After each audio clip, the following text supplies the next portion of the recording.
Atos capítulo 3, vamos ler do verso 1 ao 10.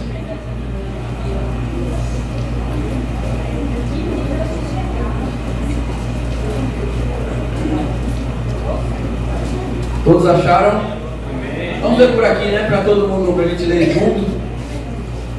Diz assim: E Pedro e João subiam juntos ao templo à hora da oração, a nona. E era trazido um homem que desde o ventre de sua mãe era coxo, o qual todos os dias punham à porta do templo, chamada Formosa, para pedir esmola aos que entravam no templo. O qual, vendo a Pedro e a João, que iam entrando no templo, pediu que lhe dessem uma esmola.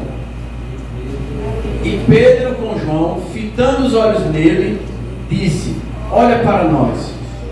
E olhou para eles, esperando receber deles alguma coisa. E disse Pedro: Não tenho prata nem ouro, mas o que tenho, isso te dou. Em nome de Jesus Cristo, o Nazareno, levanta-te e anda. E tomando pela mão direita, o levantou.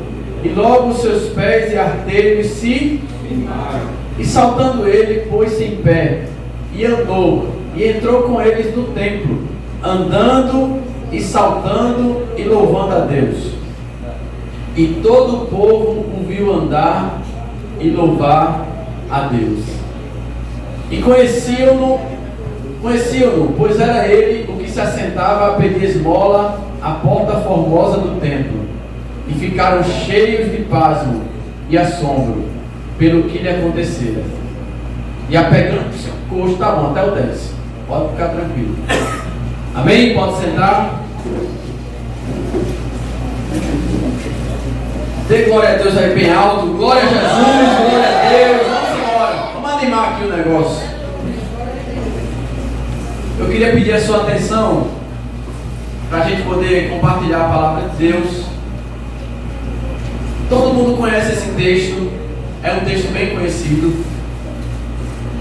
Pedro e João fazia parte ali do crescimento da igreja primitiva. Todos sabem o que aconteceu em Atos 2, a descida do Espírito Santo, o Pentecostes, onde o Espírito Santo desceu sobre a igreja, e a partir dali a igreja saiu pregando o Evangelho.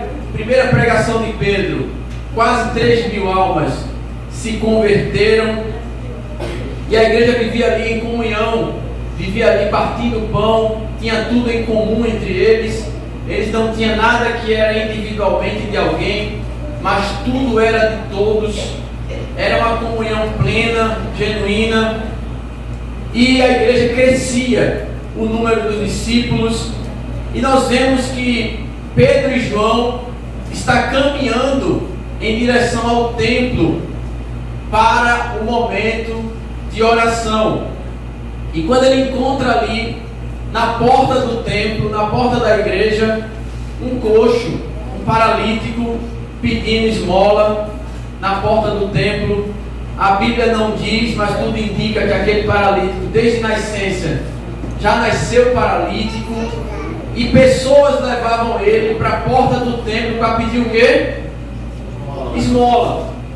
E Pedro chega ali e encontra com eles, com aquele paralítico, pede para aquele paralítico olhar para ele. Pedro e João fita os olhos nele, olha, e ele esperando receber uma esmola ali, ele diz: Eu não tenho prata, não tenho ouro, mas o que eu tenho, isso te dou. Em nome de Jesus, Nazareno, levanta-te, anda. E ele levantou, pulou, entrou no templo e foi dando glória a Deus e foi curado. Amém? Amém. Eu quero tirar desse texto algumas lições importantes.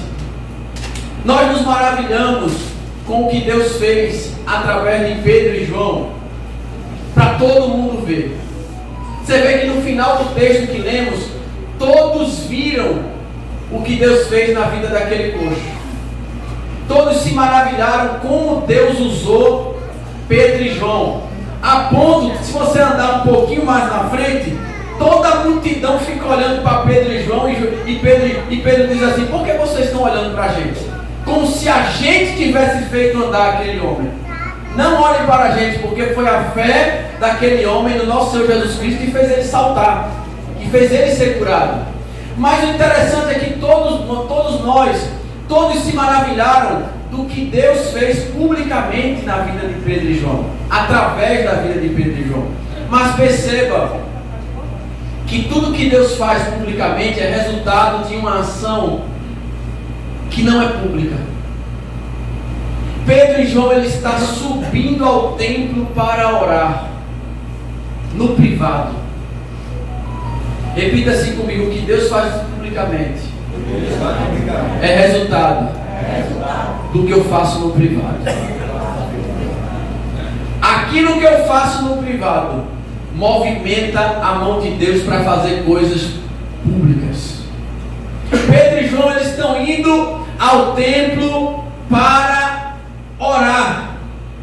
E eles estão ali tendo uma vida de oração, orando, buscando a Deus, guardando a hora nona, que eu chamo de ter uma pausa espiritual. Uma pausa espiritual.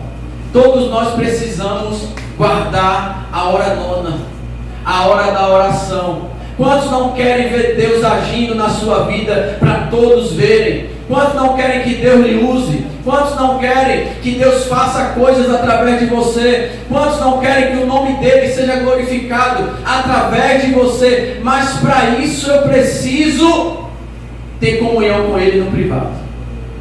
Eu preciso ter uma vida de intimidade, como Jesus disse: entra no quarto, fecha a porta e ora ao teu pai em secreto. E teu pai que te vê em secreto te recompensará publicamente. Glória a Deus. Muitos falam assim: Deus foi o Deus de Daniel na cova. Mas porque Deus era o Deus de Daniel no quarto. Porque Daniel orava de manhã, de tarde e de noite. Deus se manifestou a Daniel quando Daniel caiu na cova dos leões, porque Daniel tinha uma vida no privado com Deus no quarto. Então não queira que Deus seja Deus na cova da sua vida, se eu e você não faz dele o Deus do nosso quarto. Temos que guardar. Ah, pastor, mas nós hoje em dia a gente tem uma vida muito corrida para orar. Sim ou não? O dia sempre teve 24 horas, mas parece que diminuiu. A sensação não é essa? Não parece não que diminuiu. Sempre foi 24 horas, mas hoje a gente parece que tem menos tempo do que antes. Mas por quê? Porque nós estamos mais ocupados do que Deus gostaria que nós estivéssemos. Se eu estou tão ocupado a ponto de não ter tempo para orar, eu estou mais ocupado do que Deus gostaria que eu estivesse. Olhe para seu irmão e diz assim: você tem que tirar coisas da sua agenda. Tem que esvaziar a sua agenda. Ela está muito ocupada, está muito cheia. E se a sua agenda não tem tido espaço para ter uma vida de intimidade com Deus, você e eu, nós estamos mais ocupados do que Deus desejaria que nós estivéssemos.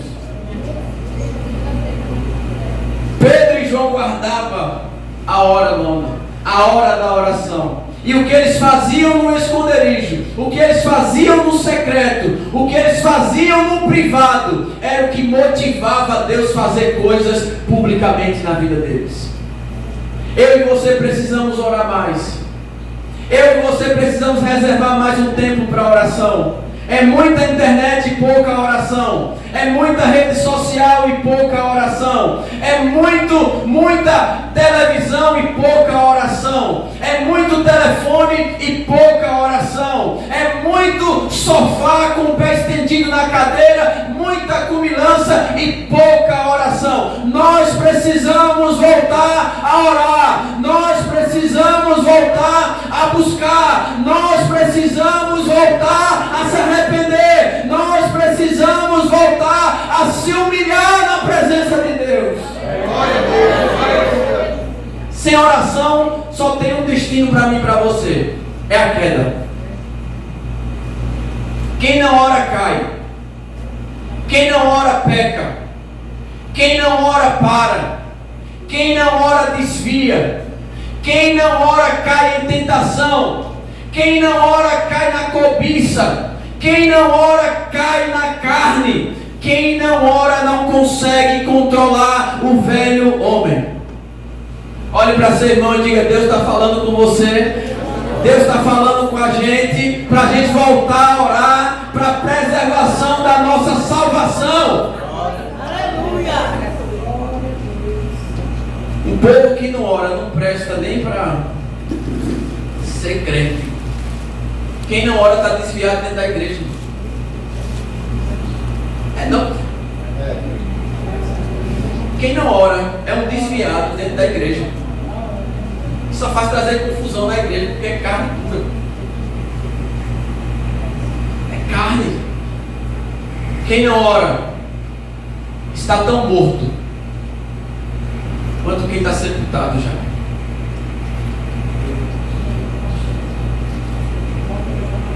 Quem não ora peca. Quem não ora sempre será um coxo na porta do templo.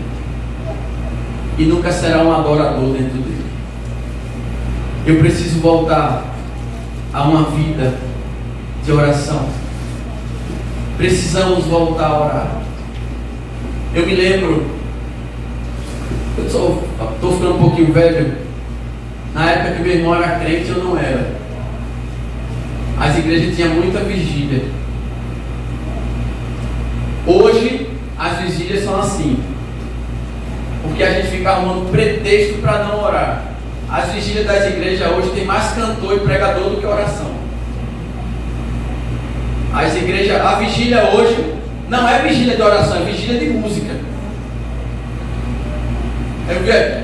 Estou com saudade das vigílias, nunca mais a gente fez vigília, mas quando faz vigília chama 10 pregador e 15 cantor.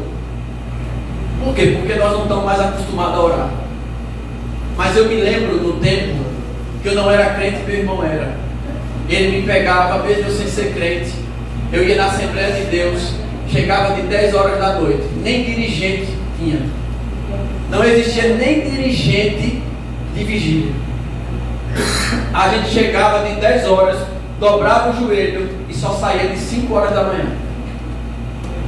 E não tinha música da harpa, não tinha pregação, não tinha nada. A gente só escutava o povo gemendo e orando. Uns entravam embaixo do banco, outros ficavam de joelho no banco. Não tinha nada, não tinha enfeite, não tinha conversinha de dinâmica. Levanta a mão, o amor de Deus é tão grande, vai para ninguém dormir, porque a gente não está acostumado a orar. A gente perdeu a essência da oração, mas Deus está nos chamando para voltar ao quarto da oração, a voltar a buscar a Ele, a levantar de madrugada, se render a Ele. O começo vai ser mais difícil, porque criar o hábito é difícil, e quando se perde um hábito, para voltar é que é mais difícil ainda. Quando se perde um hábito, quando você consegue criar o hábito perfeito, você faz que nem sente mais. Mas quando você perde um hábito e você tem que voltar a praticar criar novamente aquele hábito, se torna mais difícil do que antes. Mas Deus está nos chamando a aguardar, a ter essa pausa espiritual. Pastor, o meu dia é muito corrido, eu trabalho muito, eu estudo muito, eu tenho que ajudar em casa, eu chego em casa tarde, eu não tenho tempo, é muito corrido para mim. Mas se eu e você não tem tempo para ter uma pausa, para a gente buscar Deus em oração, tem muita ocupação na nossa vida. Nós estamos mais ocupados do que Deus gostaria que estivéssemos. Amém? Amém. Você pode dar glória a Deus? Glória a Deus. Então Pedro ele sobe ao templo para orar. Mas quando ele chega no templo tem um coxo, tem um paralítico. E a Bíblia vai dizer que esse paralítico ele está na porta do templo. Todo dia ele está na porta do templo. Talvez aquele paralítico ele já sabia todos os rituais que aconteciam no templo. Imagine, Reinaldo, todo dia o camarada está lá, ele sabe a hora do louvor, ele sabia a hora que ia ter o sacrifício, ele sabia a hora que talvez iam cantar alguma música, na hora que ia matar o animal lá do sacrifício, sabia tudo o que acontecia no templo. Ele estava perto das coisas de Deus, na porta do templo. Imagina uma pessoa ali na frente da igreja, está perto das coisas de Deus, mas ele não tinha nenhum relacionamento com o Deus do templo. Não tinha nenhuma intimidade com o Deus do templo. Hoje em dia é assim. Hoje em dia tem pessoas que estão perto das coisas de Deus, mas não tem nada com Deus. Gostam da música de Deus, gostam dos pregadores de Deus, gostam dos crentes que frequentam a casa de Deus. Tem gente que até diz assim pra gente: pastor, eu não sou crente não, mas quando eu estou em casa eu ligo a rádiozinha, a rádio evangélica, passo o dia todinho tocando na minha casa. Olha, eu oro, eu escuto a palavra, eu leio a palavra em casa, eu escuto a pregação no rádio. Olha, eu só não sou crente, mas na minha casa é o dia todinho na rádio evangélica. Ou seja, está perto das coisas de Deus, mas não quer nada com Deus, não quer relacionamento, não quer intimidade, não quer se entregar, não quer se arrepender. E o que é que acontece? Vive nos seus velhos vícios, nos seus velhos pecados, nas suas velhas mágoas, porque estão perto das coisas de Deus, mas não se permitem serem transformadas pelo Deus da casa. Olha para seu irmão e diga assim: não adianta nada você estar perto se você não se permite ser transformado por Ele. Tem gente que está perdida dentro da igreja. Tem gente que está perdida em cima do altar. Tem gente que está perdido pregando. Tem gente que está perdido cantando. Tem gente que está perdido com o ministério. Tem gente que está perdido trabalhando na igreja. Está perto das coisas de Deus. Está envolvido na casa de Deus. Mas não está se permitindo ser transformado por Deus. Sabe o que é que Deus deseja de mim e de você? A cada dia transformar a nossa vida, a cada dia nos tornar semelhantes a Ele, a cada dia transformar o nosso caráter, a cada dia nos tornar imagem e semelhança dEle, conforme a imagem de Cristo. A cada dia Ele quer me tornar parecido com Ele. Só que tem pessoas que estão perto, mas não se permitem ser transformadas. E nós vamos ter uma grande surpresa naquele grande dia, porque tem pessoas que vão estar pregando e a igreja vai subir e ela vai continuar pregando. Vai ter pessoas que vai estar ministrando louvor e a igreja vai subir e a pessoa vai continuar cantando hino. Vai ter pessoas que Jesus vai voltar, o arrebatamento vai chegar, a igreja vai subir e a pessoa vai continuar ali trabalhando nas coisas da igreja, mas a igreja já subiu e ela continua fazendo as coisas. Por quê? Porque quando Deus quis transformar, quantas vezes Deus chama, quantas vezes Deus convida, quantas vezes Deus diz: larga esse pecado, quantas vezes Deus diz: muda de atitude, se arrepende, deixa isso, abandona isso, sai desse caminho, e eu e você fecha o coração. Mas mesmo assim a gente não sai de perto das coisas de Deus, porque é bom, porque é agradável, porque domingo à noite às vezes não tem nada para fazer em casa, não tem programação boa, a gente é legal, o ambiente de igreja é bom. Não adianta eu estar perto das coisas de Deus e não permitir ser transformado por Ele. Toque no seu irmão que está do lado e diga assim: o que Deus quer nessa noite é transformação. O que Deus quer nessa noite é mudança de caráter. Deus está cansado de pessoas que admiram as coisas dele. Deus quer relacionamento. Deus está cansado de pessoas que gostam de ouvir as coisas que vêm dele. Deus quer tocar na gente.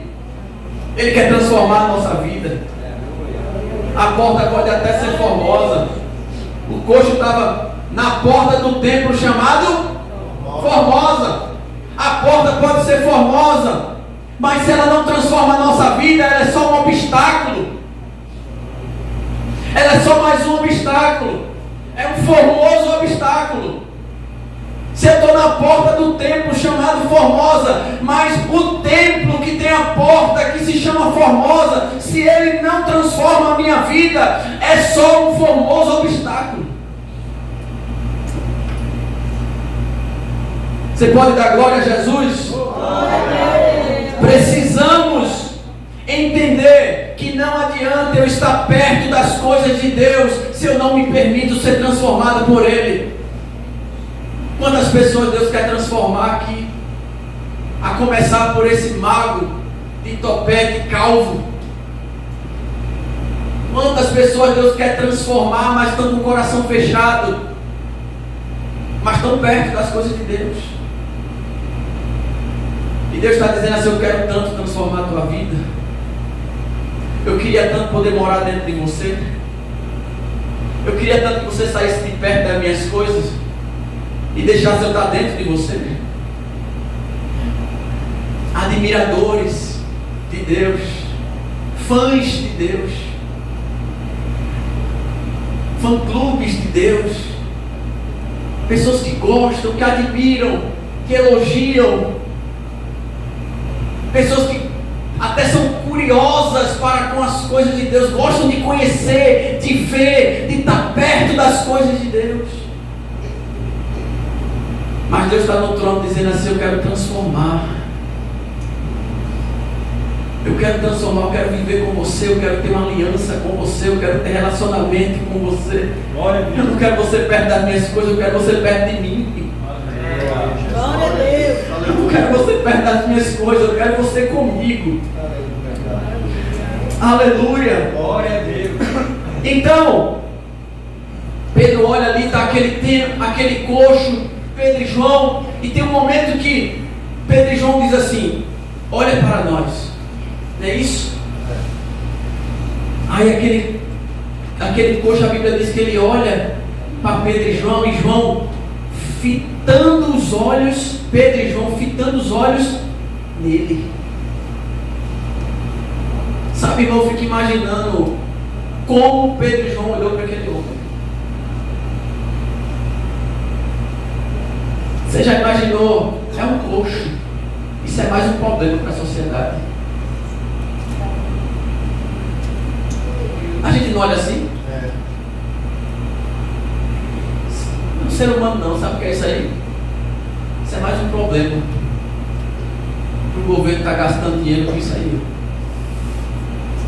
Será que foi assim que Pedro e João olhou? Fitando os olhos dele. Olhou para ele, mas um olhar diferente. Repita assim comigo: eu tenho que parar de olhar as pessoas como um problema, mas tenho que olhar as pessoas como Cristo olharia. O primeiro milagre que muitas pessoas precisam é de um olhar de amor, não um olhar de julgamento, porque o que você tem e o que eu tenho não nos torna melhor nem pior do que ninguém. Fitando os olhos nele, aí Pedro olha. Eu acho que o milagre começou quando Pedro e João olhou para aquele homem com amor. Precisamos parar de olhar as pessoas como produto.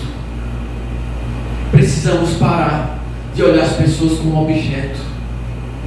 Precisamos parar de olhar as pessoas com julgamento precipitado. Precisamos parar de coisificar as pessoas, tratar as pessoas como uma coisa. Precisamos parar de olhar as pessoas esperando receber algo delas. O primeiro milagre que esse coxo precisava era de um olhar. Tem uma frase de Maria Teresa de Calcutá que diz assim: não podemos amar o próximo se não o vemos. Um dos primeiros sinais que eu tenho quando eu amo alguém é olhar para a pessoa. E olhar a pessoa como Jesus olharia. É um olhar de amor, compaixão. A Bíblia diz que Jesus via as multidões e sentia compaixão delas, porque elas eram como ovelhas que não tinham pastor. olhar com amor, não olhar de julgamento.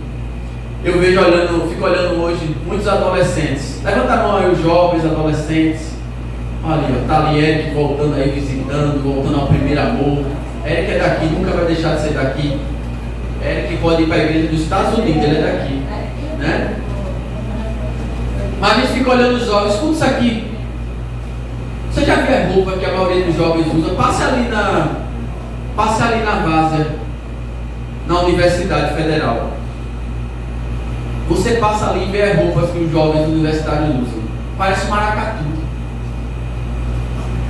É uma roupa que só eles vê sentido. Você vê o corpo deles, o caderno de desenho fica com inveja deles. Não tem espaço mais para riscar. Tanta tatuagem. Mas só eles veem sentido e lógica. Você vê das postagens que os jovens colocam na internet, só eles acham graça naquilo. Mas a gente acha tão ridículo que a gente curte. Porque é tão sem sentido. Tem gente que bota o rosto assim e fica assim com o rosto. No stories. Meu Deus, é muita carência. Mas pra que isso? Você já parou para pensar o porquê disso? Sabe por quê? É porque a maioria deles, se não todos, não foram vistos, não receberam a atenção de ninguém durante a infância, não receberam a atenção de ninguém durante a adolescência, não receberam a atenção de ninguém durante a juventude. Ninguém os via, ninguém os enxergava. Eles gritavam e não tinham a atenção de ninguém, eles não eram enxergados. E o que eles fazem hoje? Eu quero ser visto. Por favor, olha para mim. Eu estou aqui, olha para mim. Eu estou pintando um cabelo doido aqui, parecendo a bandeira da Colômbia. Ridículo. Amarelo, azul, vermelho, preto, cor de não sei o quê. Mas é tudo isso por causa de um vazio e uma carência que tem dentro de mim. Porque eu quero que você olhe para mim. O primeiro milagre que muitas pessoas precisam é eu e você passar a olhar elas com amor.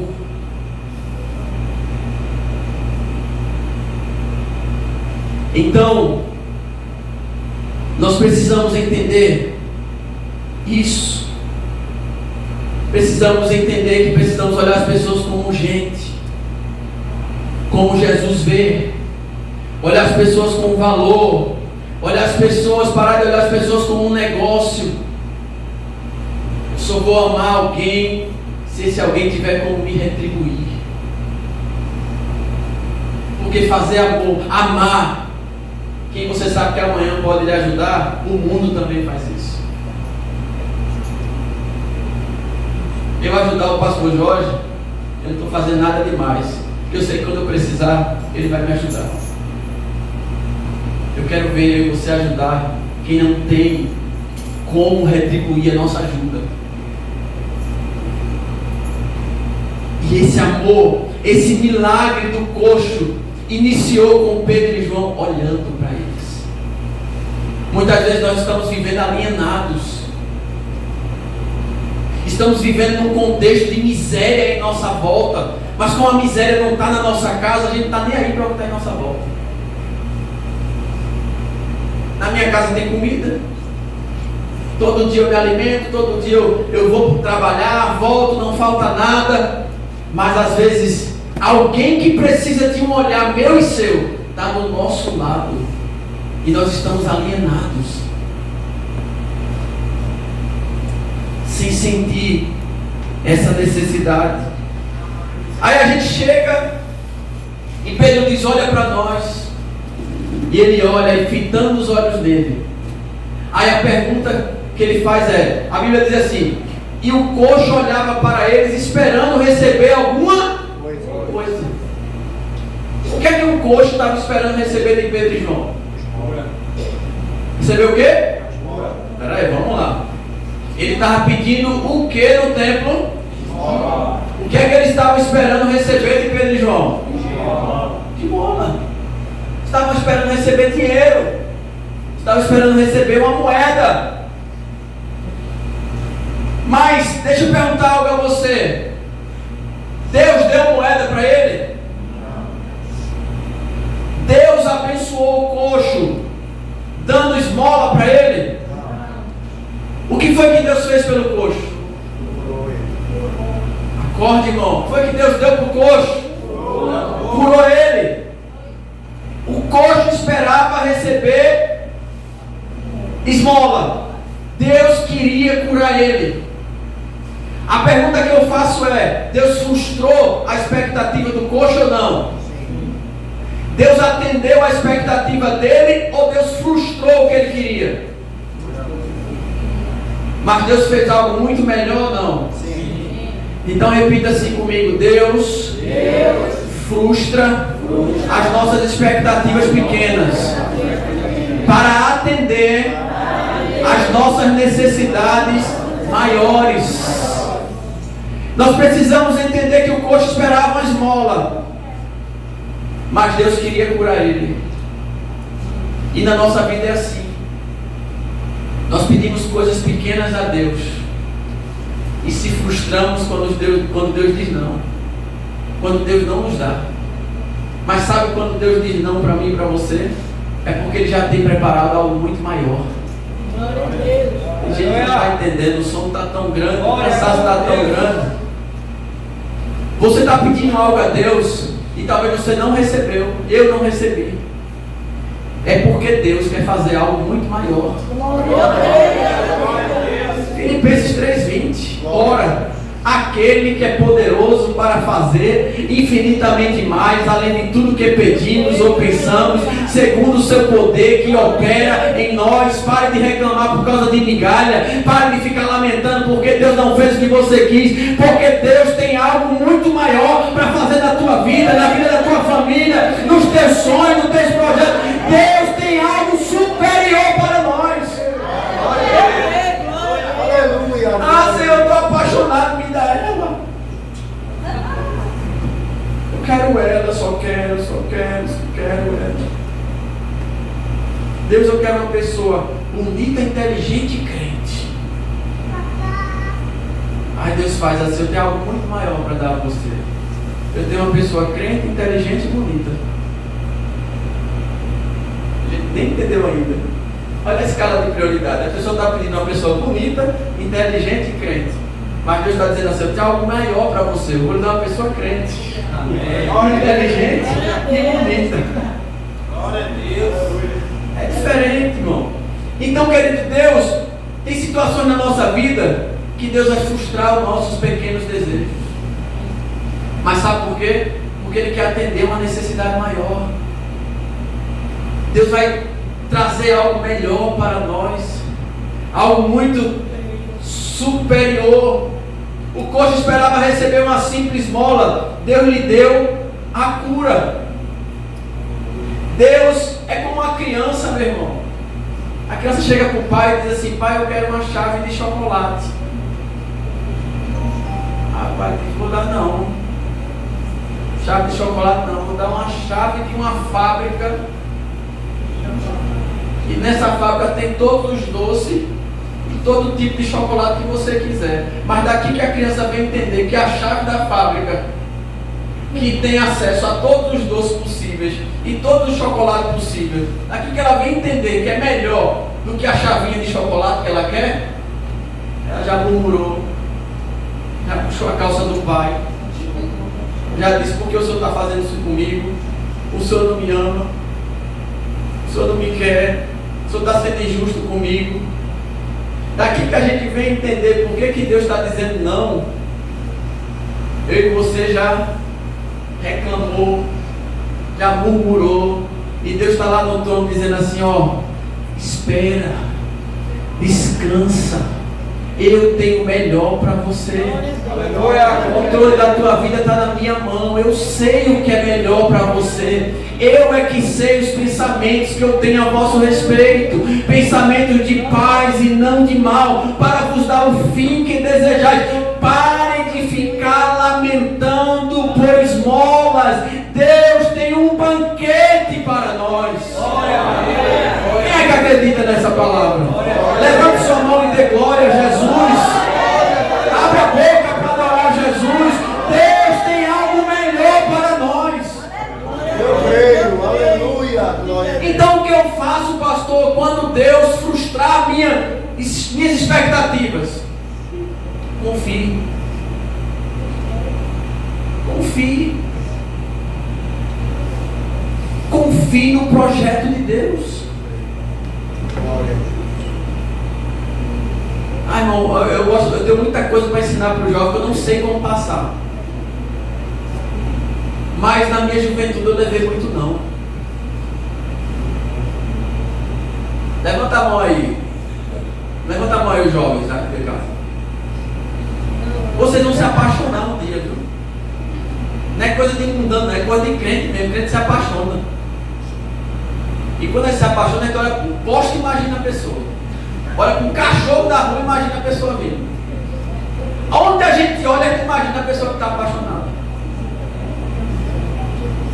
E eu recebi tanto não. Tanto não. Tanto não.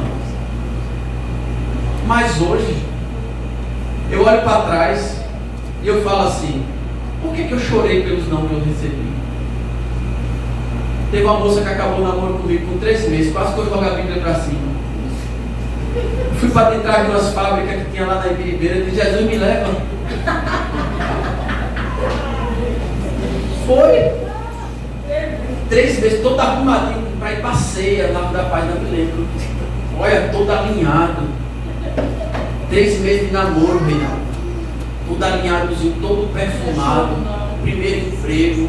Eu só não sabia o que queria da vida. Ela já queria ser farmacêutica, já queria que eu soubesse o que eu queria da vida. Eu não sabia. Enrolava ela dizendo que queria ser professor de educação física, mas era tudo mentira. E ela sabia que era mentira.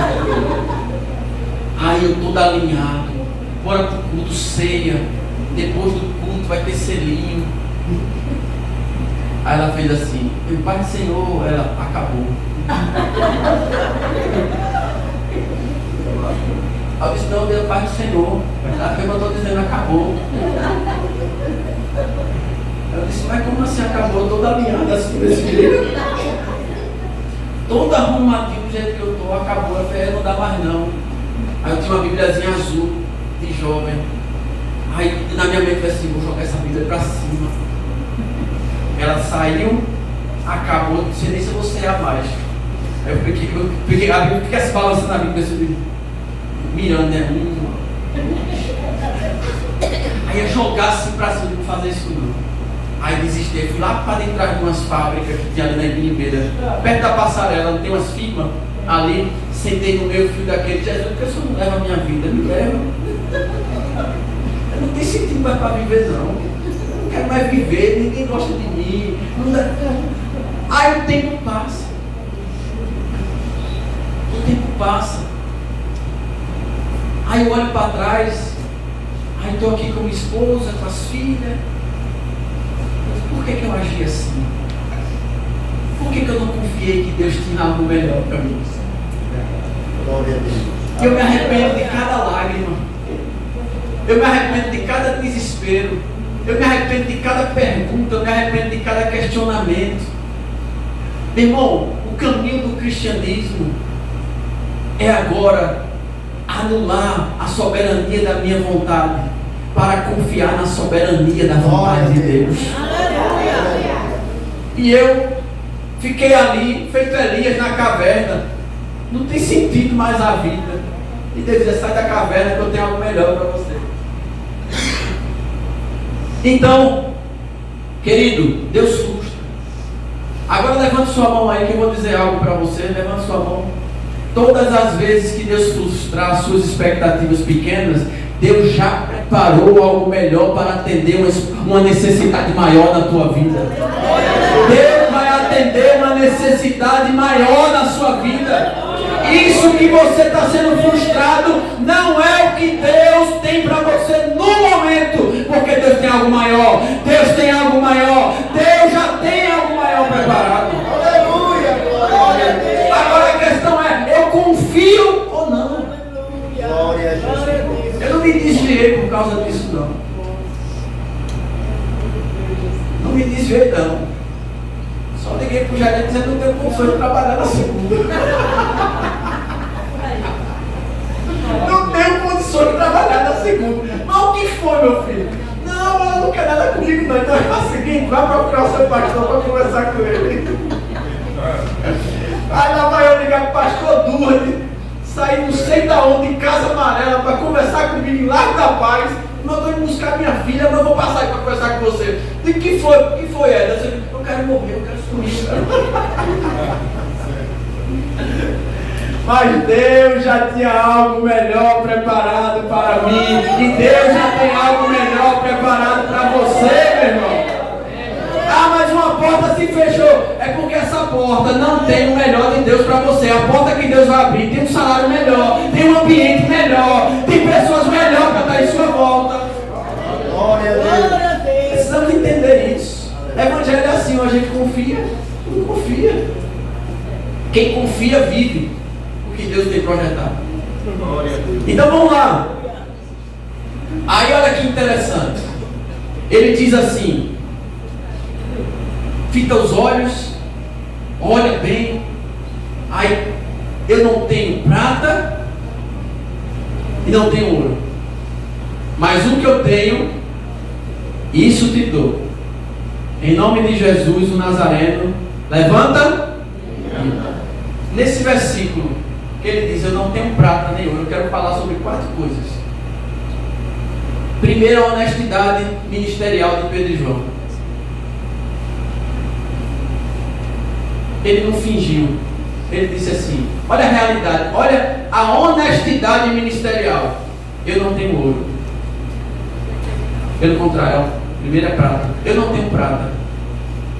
E eu não tenho ouro. Sabe como é o nome disso? Honestidade ministerial. Não querer passar, não querer fingir ser o que não é. Olha para teu irmão e diz assim: você não precisa fingir não. As pessoas gostam, presbítero Evandro, de passar uma realidade que não vive, de querer demonstrar para o público que não é. Eu não me impressiono com quem roda aqui. Eu quero ver você rodar no ambiente de trabalho. Eu não me impressiono com quem é espiritual aqui. Eu quero ver eu e você ser espiritual dentro de casa. Eu não tenho ouro, eu não tenho prata, mas o que eu tenho, isso te dou. Pedro foi honesto sobre sua carência material, mas destacou sua abundância espiritual. Não precisamos fingir ter o que não temos para impressionar ou ser relevante. Nós somos o que somos, meu irmão. Você vai encontrar com o pastor Ed aí fora, e a linguagem do pastor Ed não vai ser: ó, Pai do Senhor. Comigo não tem isso não. Eu já disse aqui de manhã: crente não tem vida secular, meu irmão. A linguagem do crente aqui é a mesma linguagem lá no ambiente de trabalho. Crente não tem 2 vidas. A honestidade tem que ser algo real na nossa vida. E muitas vezes o levanta e anda é mais praticado e mais visto aonde não tem ouro e não tem prata, do que aonde tem ouro e prata. O levanta e anda é mais visto muitas vezes em ambientes que não tem ouro e não tem prata. E eu não tenho vergonha. Ah, pastor, mas eu sou uma pessoa muito simples. Dê glória a Deus, porque bem-aventurados são os pobres, porque eles herdarão o reino do céu. Eles não tiveram vergonha da sua realidade material. Segundo ponto é que ele diz assim: eu não tenho ouro, não tenho prata, mas o que eu tenho, isso te dou. Ninguém pode dar o que não tem. Glória a Deus. Verdade. O que é que eles tinham? Jesus. É.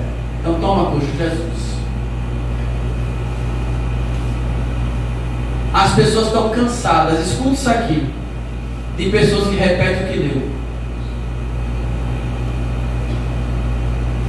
pessoas querem ver pessoas entregar o que carregam. Passar o que eu levo e não o que eu ligo. O que eu tenho, isso te dou. Olhe para seu irmão e diga assim: você tem que dar aquilo que você tem. Pedro tinha Jesus e foi Jesus que ele transmitiu. Ter Jesus era o seu maior patrimônio. Ninguém pode dar o que não tem, ninguém pode ir além do que é. O mundo está cansado de pessoas que falam o que leram. Ele anseia por pessoas que entregam o que carregam. Estavam ministrando ontem, e um dia antes de pregar lá no Pastor Felipe, eu estava dormindo e eu vi na minha mente vindo a mensagem dizendo assim: você tem que passar para as pessoas o que você tem vivido. Você tem que entregar o que eu estou te dando. Você tem que profetizar na vida das pessoas aquilo que eu estou fazendo em você. Sabe por quê? Porque a vida cristã é momentos. A vida da gente é ciclos que se iniciam, outros que terminam, e Deus trabalha na nossa vida de acordo com o ciclo do momento que nós estamos vivendo. Se você está vivendo um momento de Deus te abençoar, você tem que ministrar o que Deus está fazendo na sua vida e na vida de outras, porque a bênção que atingiu você vai atingir outras pessoas. Aquilo que está em você vai ser transmitido para outras pessoas. É por isso que eu quero dizer a você que Deus vai te abençoar, Deus vai te prosperar. Deus vai, aqueles que não são casados, Deus vai te dar uma família, Deus vai te dar um marido bom, Deus vai te dar uma esposa abençoada, não vai te faltar nada, Deus vai mandar provisão, o Senhor vai ser o teu pastor, nada te faltará. Glória a Deus. É a lição da identidade. Eu só posso entregar o que eu tenho. Terceiro ponto, a lição da autoridade. Ele diz: em nome de Jesus, levanta e anda. O nome de Jesus é o poder de Deus na nossa boca. Quando nós usamos o nome de Jesus, um milagre se torna uma lei. Nós não usamos o nome de Jesus como nós deveríamos usar. Na verdade, nós nem cremos que o nome de Jesus às vezes tem poder de fazer o que ele realmente pode.